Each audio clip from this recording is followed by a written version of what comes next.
Alrighty, well, it looks like it is 12 o'clock noon, so we're going to go ahead and get started. Welcome once again to Lindenwood University's Lunch with Lions. Very happy today to have our guest from the business office to talk about really financial options, payment plan options, and really resources that are available to you in your respective support systems as you look to fund your education here at Lindenwood University. So before I officially turn it over to Lynn and Shannon from our business office, I just want to quickly kind of introduce a couple house rules, if you will, regarding today's session, just to ensure the flow and we can keep this short, sweet, and informative for all those that are joining. We'll certainly, I know, continue to see some folks join us as we go throughout and always know that some people may have other commitments that they need to jump off the call. Do know we are always recording these sessions, and we do add them to our admitted student page, which can be found on our website at lindenwood.edu. So again, at any point during today's presentation, maybe there's information that you wanted to re-review, please know that this video and this recording will go up there. The second piece is we will ask that all participants mute themselves during today's presentation while both Lynn and Shannon are presenting, but we do provide the opportunity to ask questions via the chat feature at the bottom of your screen. And that chat will simply come to the host so that whatever questions that you may have will not be public for all to see. It will directly come to our Lindenwood staff, and then we will work with Shannon and Lynn kind of through those questions. If it's anything that's a little bit more on the personal individual side, we have some admissions staff that is on today's call, and they'll connect with you via chat personally to kind of tackle some of those individual-based questions versus a group setting. So with that being said, I will waste no more time and hand it directly over to Lynn Russell and Shannon Schlosselman from our business office. So Lynn and Shannon, all yours. Good morning. We're happy that you could join us today for a little bit of information about the business office. And if Shannon will send us to the next slide, we'll be able to get started. We'd like you to know that our goal is to see that all of you are billed accurately and that you seek and you get financial advising, and that your account remains in good standing with Lindenwood. The business office account representatives are located in the former Welcome Center, which is now the Fiscal Affairs and Business Office. We're in the upper level.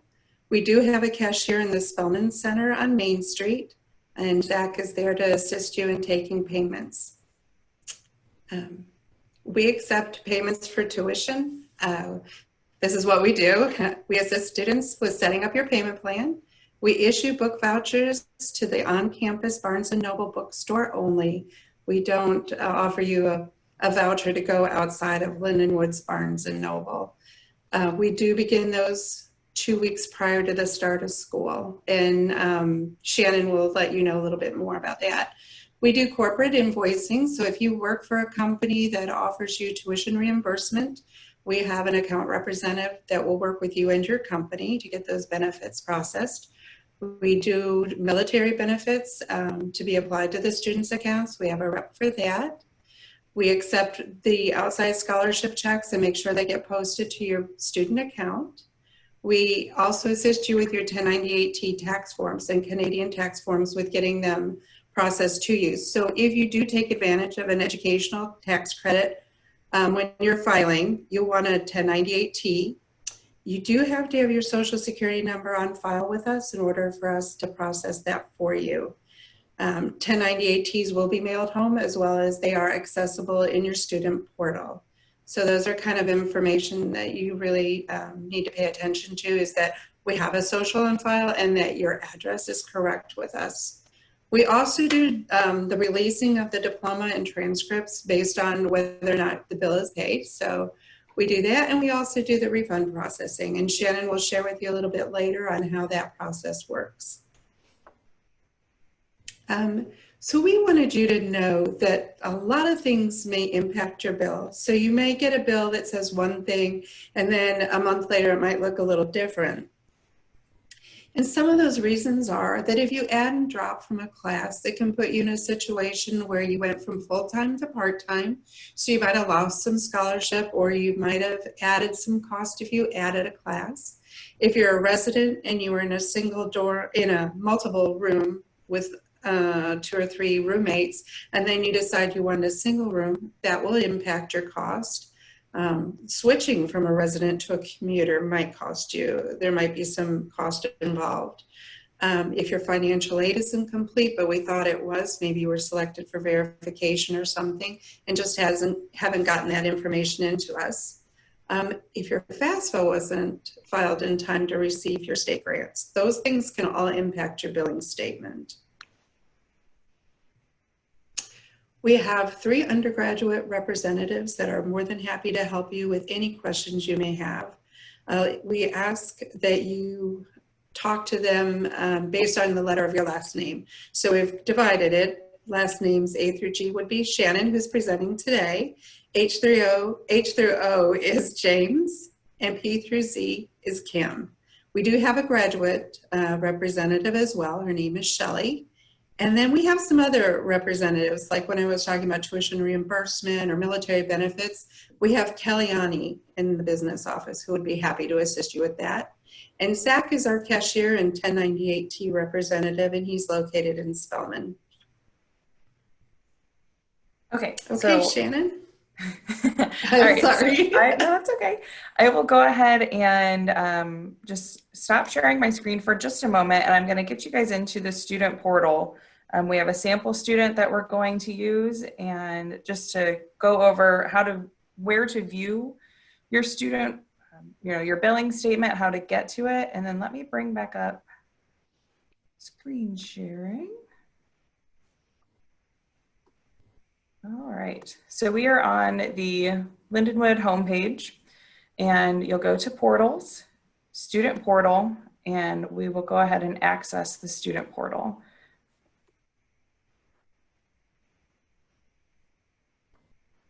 All right, and let me get us logged in just a moment.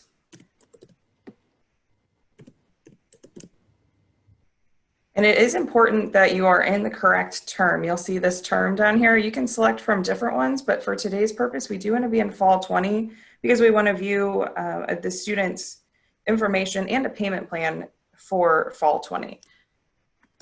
All right, give me just a moment to type in this password.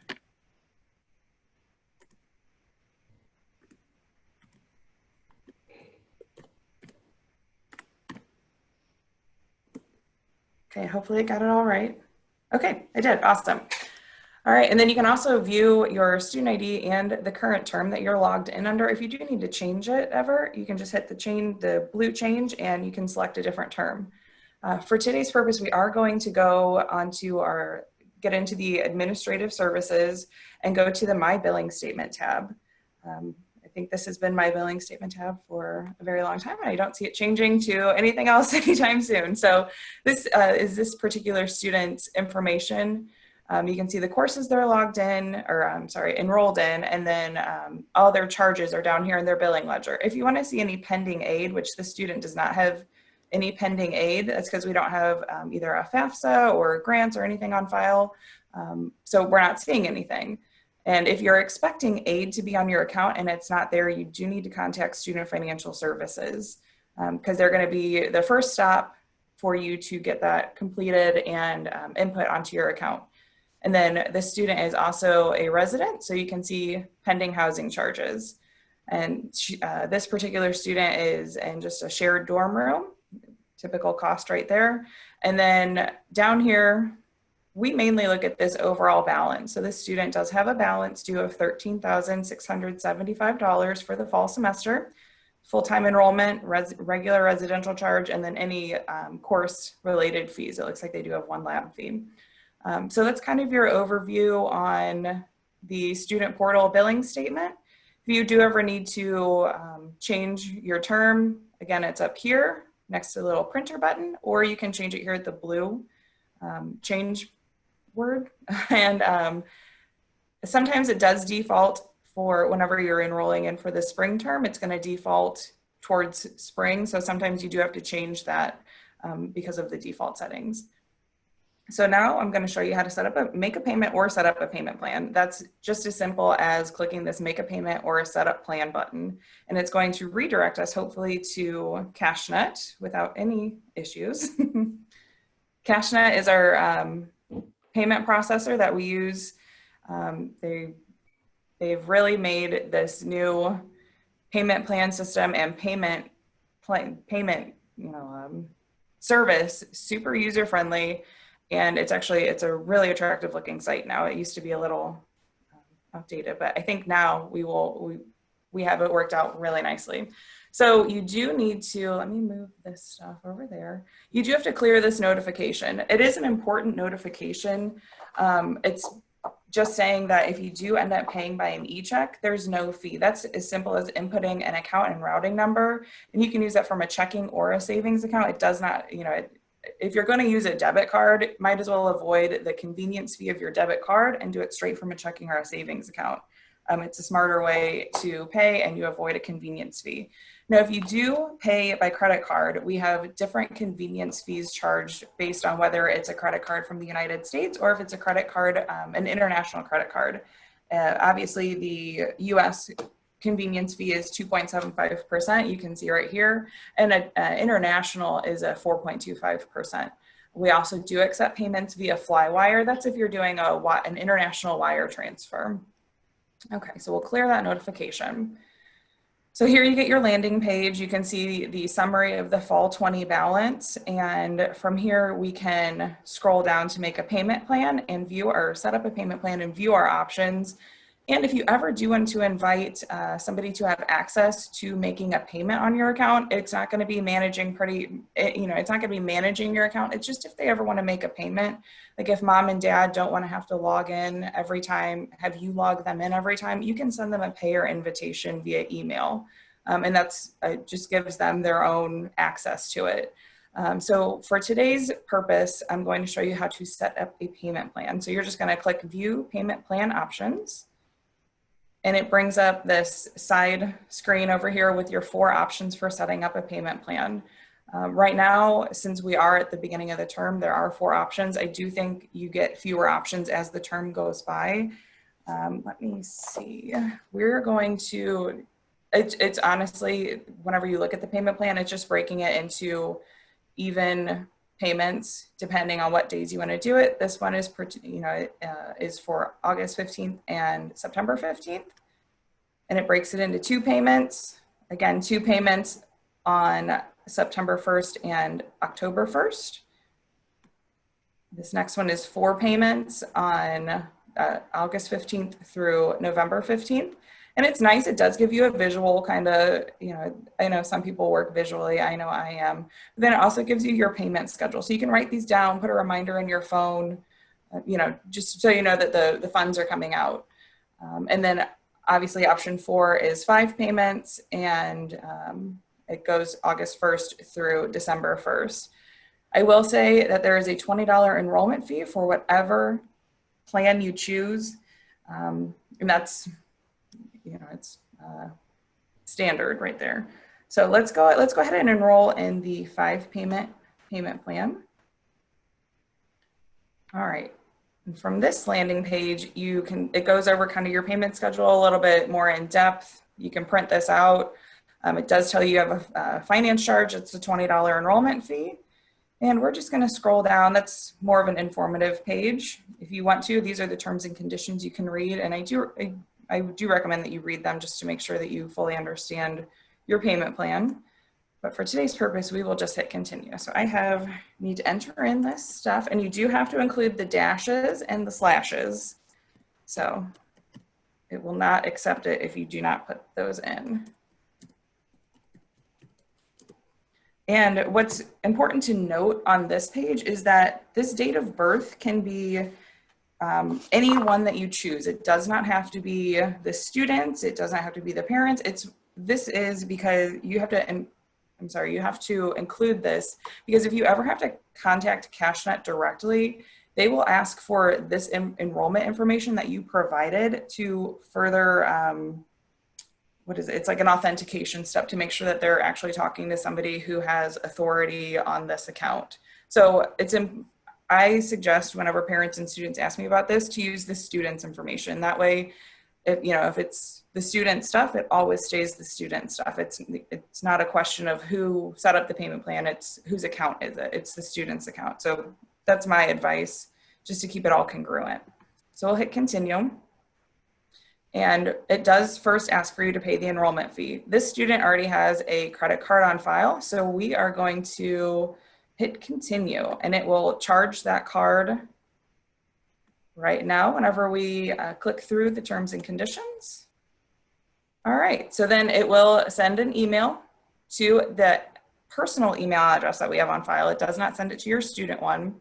And then this is telling us information about, the card, what we've chosen for the enrollment information down here. You can take a screen grab of this whenever you're setting it up yourself, or just keep it all in one place. So we're just gonna hit pay $28, and we have to select the screen with the crosswalks in it. And we're gonna hit next, and hopefully I got all of them. I'm so sorry. So taxis, there are no taxis.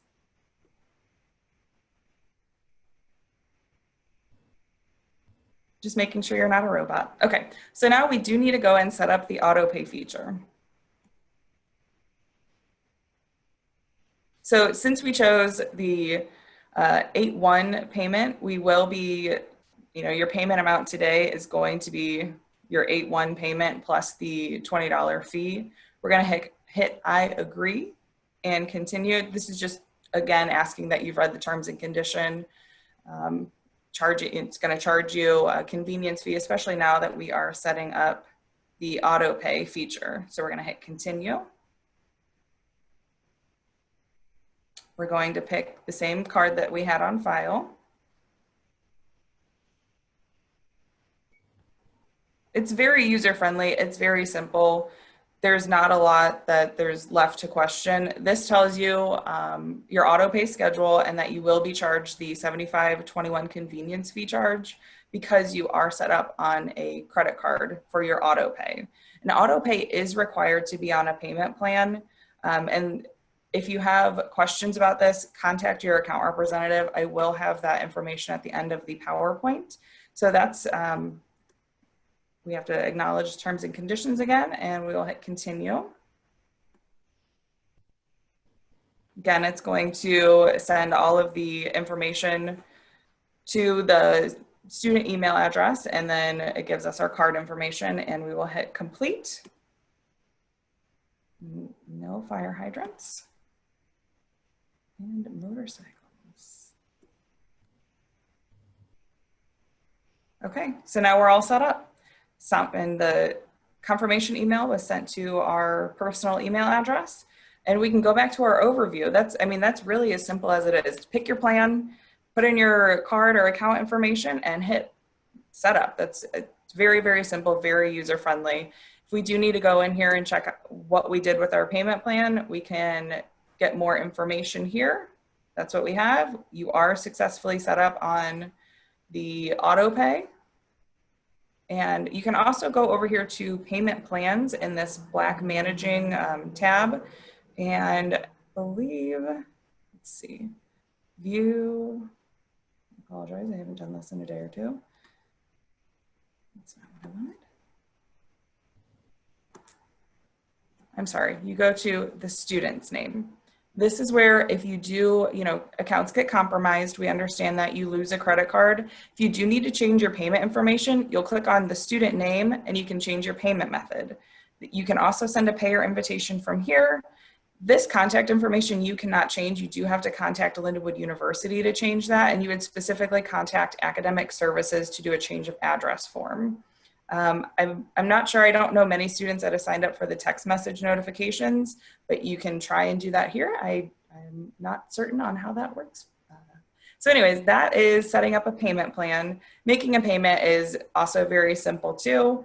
This is telling us that we're set up on a payment plan, but you can choose to pay, like if you know that you didn't put a lab fee, or like you signed up for a lab fee late and you didn't put that on your payment plan, you can go in here to other balance and hit new, and you can type in that you have a $50 lab fee, pay it here, and you want to pick fall 2020, and you can add that to your payment. However, the one thing you do want to X out is your payment plan payment. And if you notice up here, it went from we're paying $2,735 to just $50. And then from there, you can go to continue down here at the bottom and finish your payment. I won't do that for you guys, but it's also very simple. This is, again, just this other balance is if you are making a payment outside of a payment plan, or like say you get like a parking ticket or something like that, you just need to go in and pay that. This is where you would do that. Or you can also come to Zach in Spelman and make the payment. Okay, so let's get back to the PowerPoint, and let me see. I'm gonna stop sharing for a moment, just make sure I switch to the correct item.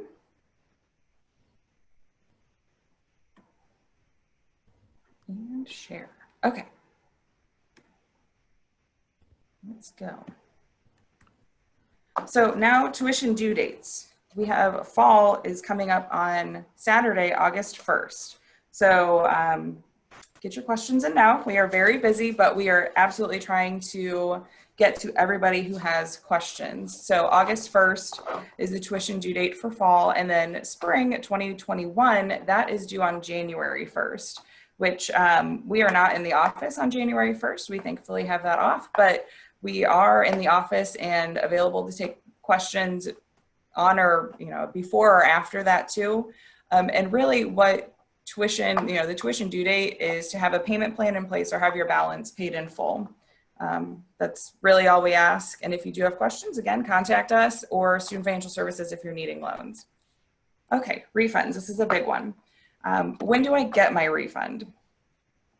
First off, you don't need to request your refund. There is a button in the portal for that, but you don't have to request it anymore. We process any eligible credit on your account whenever it's available to you, so you don't have to request it. So eligible refunds are sent out 3 weeks after classes begin. So for fall 2020, our first available refund date is Friday, September 11th, 2020. So you do have to have the credit on your account the week before your refund is processed. That means if your credit was put on, or it was made available to you on September 10th, your refund is not eligible that day. It has to be, you will be the next Friday. And we issue refunds every single Friday. So if you're not on one week, you should be on the next week. One thing that is important to note is that we process our refunds to our Bank Mobile company. It's our refund processing company that we use, and those are processed every Friday. We send the list of students and refund amounts to Bank Mobile, and then Bank Mobile processes the refunds. So they are a company that we utilize, and so do a lot of other schools. They utilize Bank Mobile as well. So it's not going to show up in your account typically on that Friday. It does take a couple of processing days only because it goes through Bank Mobile. Bank Mobile will send you an alert when there is a refund being processed on your account. So you don't always have to call us and ask if you're getting one. You will get an email to your student email address when a refund is being processed for you. Let's see. Another thing, I'll say that in a second. Overages that you don't want on your account. So this is any type of credit that you don't want on your account. It's going to go directly to you, and then you can pay your lender. We don't send it back to the lender anymore. And we do have resources to find out who your lender is. I believe that's through the Student Financial Services webpage. So a thing that is very important to stress is that you do need to set up your Bank Mobile account. You should get a green envelope in the mail, probably very soon or very soon after school starts. Don't throw that away. That's very important information. It has a personal code in the envelope for you that you go in and set up your Bank Mobile account. Say you do end up throwing that green envelope away or you lose it, you can contact our student refunds office at studentrefunds@lindenwood.edu, and we can email you a personal code. So if you lose it, there is a way to recover that. You just have to let us know. And the reason it's so important to set up your Bank Mobile account is because all of our refunds, besides online payments and Parent Plus loans, are processed through Bank Mobile. And if you have your Bank Mobile account set up, the refund will get out to you faster than if Bank Mobile doesn't know what you want to do with your refund. If you haven't selected how you want your refund, and I'll go over your options in just a second, it's going to be held at Bank Mobile, I think, for 21 days, and then it will default to a paper check that will go to the address that Bank Mobile had on file for you. So going with that, your options for your refund are to have it directly deposited into a checking or a savings account. And this can be the student account. It can be, if mom is always paying, it can go to mom's account. It's up to the student to decide where the refund goes. So again, that's a direct deposit into a checking or savings account. You can have a paper check mailed, and Bank Mobile will ask you to verify your address. So it's not always going to be the address that you have on file with the university. It's going to be the address that you've given Bank Mobile. And then the final one that you can do is get a Bank Mobile Vibe card. And that is where it's used as like a credit card that has your Bank Mobile, or I'm sorry, your refund loaded onto it. So you can use that to purchase books, or you can hang on to it and put it towards a future semester. But it is an item that you have to request through Bank Mobile. It's not automatically sent to you. Okay, and then that's pretty much all Bank Mobile and refunds. Unless, Lynn, did I miss anything on this one? There's a lot on this. No, I think you hit everything, Shannon. Okay, perfect. So we will go to book vouchers, which is also kind of tails in with the refund. So if you ever have a credit on your account, it will show up in parentheses or have a CR next to it. So the portal that we looked at did not have a credit on it, so you didn't see the parentheses or a CR. But if you have a credit, we can issue a book voucher up to that amount of the credit. So your book voucher can't exceed the credit on your account. The best and fastest and easiest way to request a book voucher is to email your business account representative. I will personally say it is faster and easier if you include your first and last name, your student ID, and the amount that you need plus tax. And if shipping, I think right now a lot of places are doing free shipping. I'm pretty sure Barnes & Noble is doing free shipping, but it is important that you include all of that stuff in your request, because that will help us process it so much faster. And because we get as an account representative, we get a lot of requests at the beginning of the term, and it helps to not have that back and forth. So just to streamline the process for both of us, it would be great to have that stuff included in your email. I think Lynn was saying earlier, you can request your book voucher up to 2 weeks before classes begin. For the fall, that is August 10th, 2020. So we can't issue a book voucher before that date. And we ask that you don't email us until August 10th, because again, we are getting a lot of emails at this time. So we just want to make sure we don't lose your email for your request.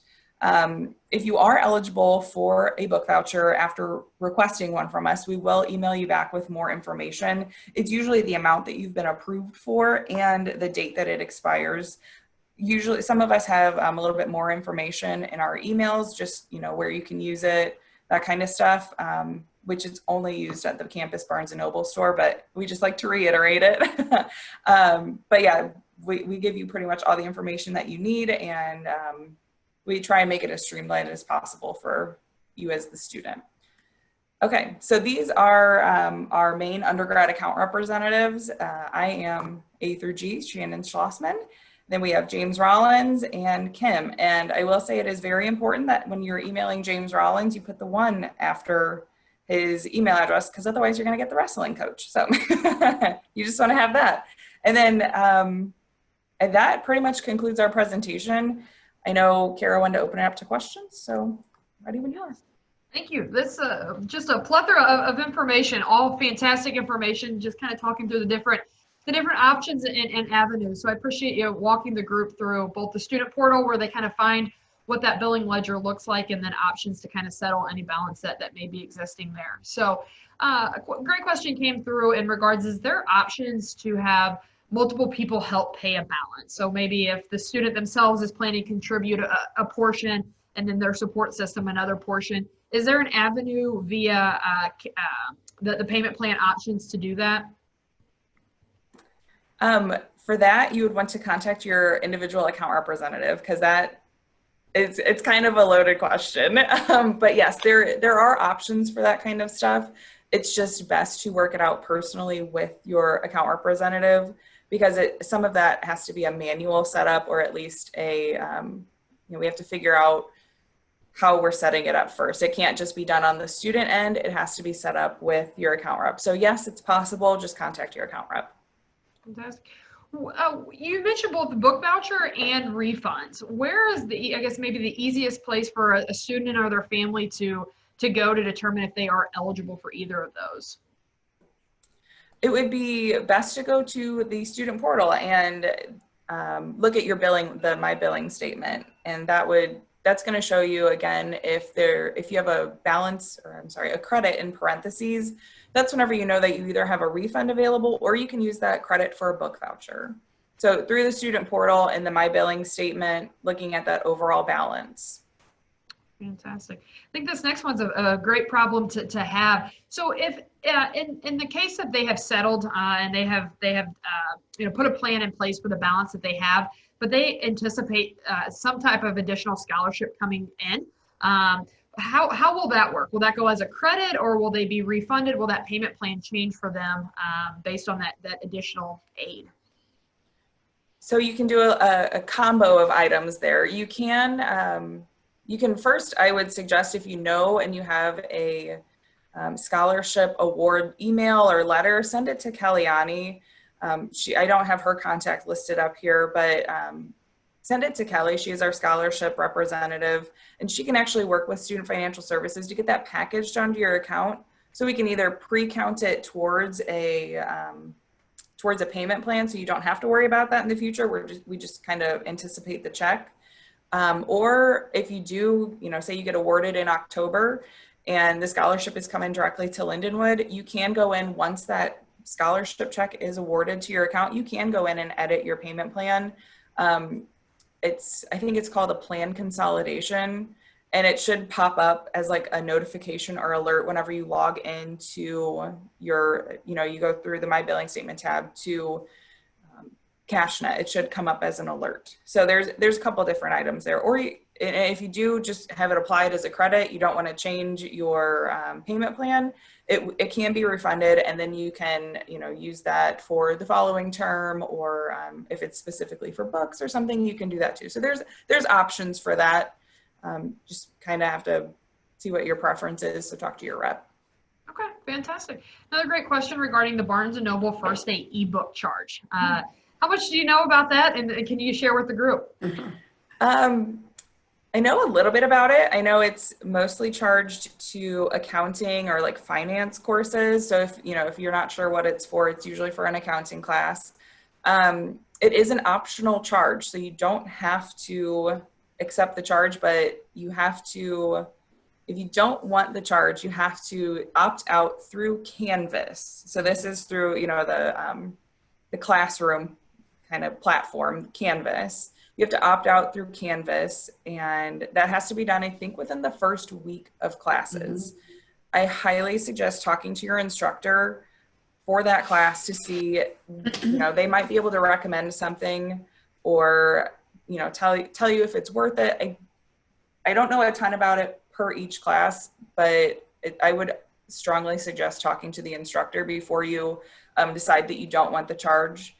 What we've been told is that it's the cheapest form of the book, but it's an ebook, and not everybody likes ebooks. So yeah, that's exactly what I was going to add. It does add that ebook component into your point at the price point. So it basically for those selected classes who've started this program, it has provided that options to students. But to your point, and I'll certainly reiterate, encourage any student who's seeing that fee, connect with your instructor, talk more about what that option looks like versus maybe what the alternative would look like, and kind of weigh what the cost is there. But it's really a convenience option for those classes and those students who are enrolled in classes that are participating in the program. So fantastic. I know you hit on it, but a question did come in prior to you getting to it, just talking about the deadline for a fall payment plan or settling that account for fall. And in the unfortunate case that August 1 aren't able to meet that respective deadline, what are the steps that they can still take throughout the month of August before they move into campus and or start classes to kind of get that settled?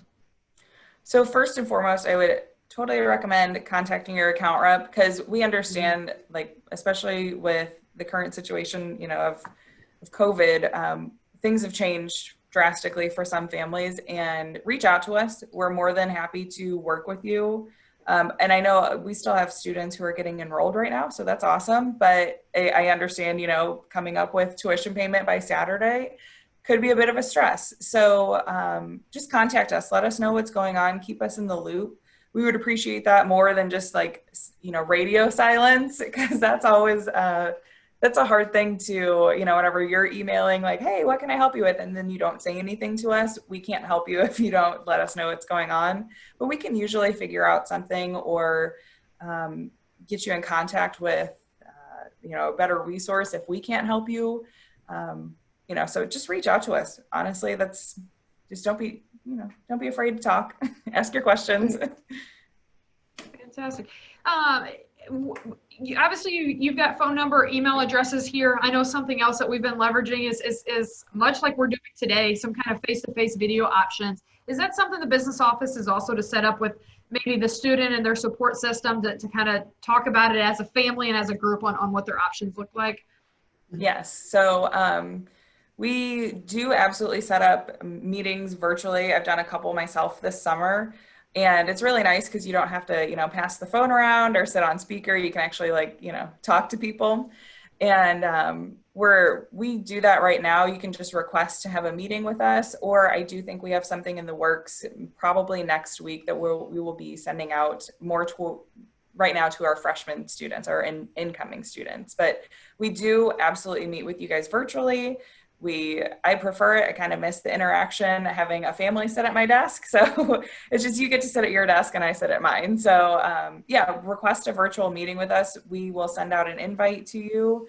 And we do have something in the works too, where you can schedule a meeting with us based on our calendar availability. So that will come down the pipeline in the next couple of weeks.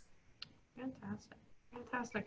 Well, I'm going to pause. That certainly addresses the questions that we've seen thus far. I think a large part of it is just a lot of information was shared and very thorough. So why pause? If you do have any questions, last minute questions for Lynn and or Shannon, please let us know. In the meantime, I will let the larger group know next week will be our last Lunch with Lions series as we quickly approach the start of the new school year. However, we are concluding our Lunch with Lions series next week with our first year programs and our new student orientation team out of our SAS office. So next week should be very much filled with, you know, once I get to campus, what can I expect in that first week?